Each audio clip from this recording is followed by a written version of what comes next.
In this video, I'll guide you through how to transfer Steam games to another hard drive.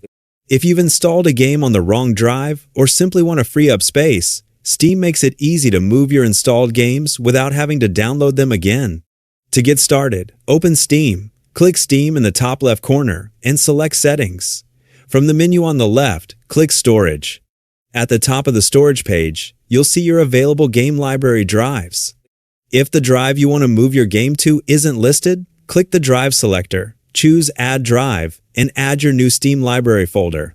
Once the drive has been added, find the game you want to move, select it, and click Move in the bottom right corner. Choose the destination drive from the list, then click Move again to begin the transfer. Steam will move the game files to the new drive, and once the process is complete, your game will be ready to launch from its new location. And that's all there is to it. You've successfully transferred a Steam game to another hard drive.